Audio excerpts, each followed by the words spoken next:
books. One man who is sadly familiar with gun violence is Congressman Steve Scalise of Louisiana. He was severely wounded in that baseball practice shooting back in June. Well, Scalise returned to Congress last week to a hero's welcome by his colleagues. And like many Republicans, he is a big supporter of gun rights. This week I had a chance to talk with him about gun violence in the country and what, if any, when it comes to limits there should be on the right to keep and bear arms. Congressman Scalise, welcome to Meet the Press. Great to be on, Chuck. I'm excited to be sitting here face-to-face interviewing you, considering everything you've been through this summer. I gotta ask you, do you have a sense of normalcy yet? Do you look forward to the moment where you won't think about it every day? You know, it's not that there are bad thoughts that I think of, because there was so much good that came out of a bad act. I mean, the love, the support, the prayers from people all around the country. It touched me and my wife Jennifer in a way that you know, maybe we never would have imagined, because it was so overwhelming and such a good sign of America that you don't see a lot of, but we felt it directly. Let's move to the big issue that's popped up this week, obviously the tragedy in Las Vegas. And there's been this debate about when to have the debate. Why is it, why do you make the case that it's too soon to have a gun control debate? I would first say that we've had a gun control debate for a long time. I mean, you look at the presidential race, the NRA had never endorsed that early when they endorsed Donald Trump, because they knew there was a clear contrast. Donald Trump was supportive of gun rights, and Hillary Clinton wanted to limit gun rights. Do you feel as if this issue of mass shootings is a problem that the federal government has to figure out how to solve? I think over the years you've seen Congress address different components of it. One of the things that we've seen in some of the past shootings is that there were serious problems in the mental health community throughout our country. We didn't do a good job of tracking mental health, taking care of people that had mental health problems, and some of those people ended up going out and committing mass shootings. We actually came together and passed a major overhaul last year with the 21st Century Cures Act, which had included in it major revamping of our mental health system, with real money behind it too. And that was a bipartisan vote. But there's been some things that weakened some aspects of the mental health when it came to the database, where there was a fight to allow people that have had, if you get disability benefits because of mental health issues, you can still pass a background check. Should that be the case? Well, there were some people that we saw in that situation where they had not mental health issues, they had disability issues, and yet because they were on that list, they were getting denied gun rights, not because they had mental health issues, because they had disabilities. You shouldn't take away the rights of people to own a gun just because they have a disability but still have good mental health capacity. Why do you think we do lead the world in these things? In gun deaths, mass, we lead the world in these mass gun incidents. We lead the world in death by guns. We lead the world in how many guns per person we have in this country.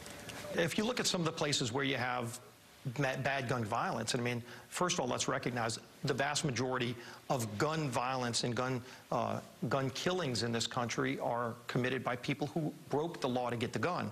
But you go to a city like Chicago, some of the toughest gun laws in the country are in the city of Chicago, and yet they have the worst gun violence. But they'll tell you, you just go in Gary, Indiana. So, I mean, you just go across state lines. You can have all the tough gun laws you want in the world, but if you cross state lines, I mean, that's why they argue for a federal. I do think something that doesn't get focused on enough are the amount of people across the country who, over the course of a day or a week or a month, use guns to protect themselves against criminals. Let me ask you this philosophically. Is there a limit? Do you believe that is the right to bear arms unlimited, or is there a limit? Look, the Second Amendment really predates the Bill of Rights. Our founding fathers believed strongly in gun rights for citizens. Frankly, they thought it was an assumed right. They didn't put it in the Constitution because they didn't think it would ever be in jeopardy, but ultimately you saw attempts later on to take away gun rights, so they said it's so important, we're going to make it one of the 10 Bill of Rights constitutional changes. And so it is a long history in our country to make sure that you protect the rights of citizens to bear arms. But is it unlimited? It is. I mean, you've seen really limits. Believe it's unlimited, you've seen limits put in place, Chuck. You've seen limits that are already in place. And again, you've seen laws that are on the books. And those laws are there for a reason. Well, you're right in the sense that there are already limits on the gun ownership.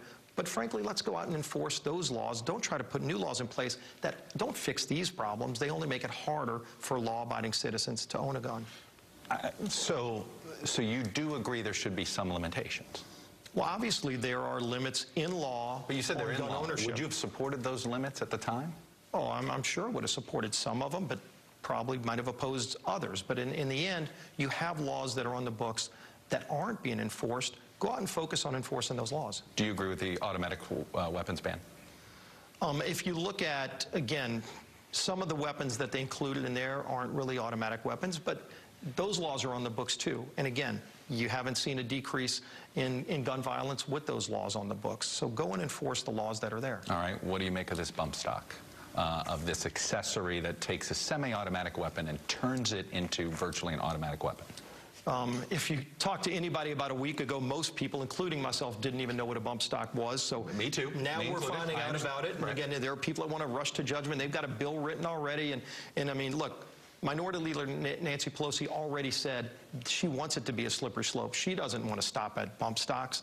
They want to go out and limit the rights of gun owners. And so I do think it's a little bit early for people to say they know what to do to fix this problem. I know there are people that are asking the ATF to go back and review their 2010 decision. You think they should? To authorize it. And I think they should, and they are. You know, you've seen... But you're not ready to codify it into law. Well, again, I mean, a week ago, most people didn't know, few people, but most people didn't know what a bump stock was. So to think that we're now all experts and know how to write some, you know, panacea law, it's fallacy. You know, let's focus on the facts, let's get the facts, and let's go focus on some of the problems, and frankly, we've done some of that already. Is there a point where somebody's right to bear arms infringes on somebody else's right to be safe and secure at a country music concert? Absolutely. You know, if they break the law and take away your rights, you know, you've got a right to be protected in your home and when you're out in public. And if you're abiding by the law, nobody has the right, whether it's a gun or a hammer or a knife, to go and deny your rights by trying to attack you. Do you look at, we're learning that this guy stockpiled a lot of weapons, over the last year. We don't necessarily monitor that type of sales. I know there's always been some concerns about that. Had we been monitoring, he might have gotten a check-in from the FBI or ATF going, what are you up to? And maybe that might have intervened. Is that something you could imagine ever supporting the idea that there is a limit on how many guns you buy in a year, in a month, in a week? I think it's dangerous for the concept that the federal government would have some kind of list of who has guns and what they have. Because you've seen that, by the way, in totalitarian countries where they use that list to go and take guns from people. I get that argument. But it's really happened. Frankly, go back to after Katrina. We saw law enforcement going door to door in the city of New Orleans, taking guns from law-abiding citizens. That happened in the United States of America in 2005. It should have never happened. We put laws on the books to stop government from taking guns, but government and other governments we've seen over history have used those lists to take guns away from law-abiding citizens. Do you think we have too many guns on the streets? The problem is not that there are too many guns, is that there are people that will go out and break the law, whether it's a gun or some other weapon or a bomb. There's no excuse for breaking the law. There's no excuse for using any kind of weapon to try to take the life of an innocent person. One more note I want to share with you. On Friday night, Congressman Scalise was at Nationals Park right here in Washington, D.C. to throw out the ceremonial first pitch of the first playoff game between the Washington Nationals and the Chicago Cubs. By the way, he threw a strike. His optimism is extraordinarily contagious. Let's just say after I got done with the interview, I was more fired up than ever before.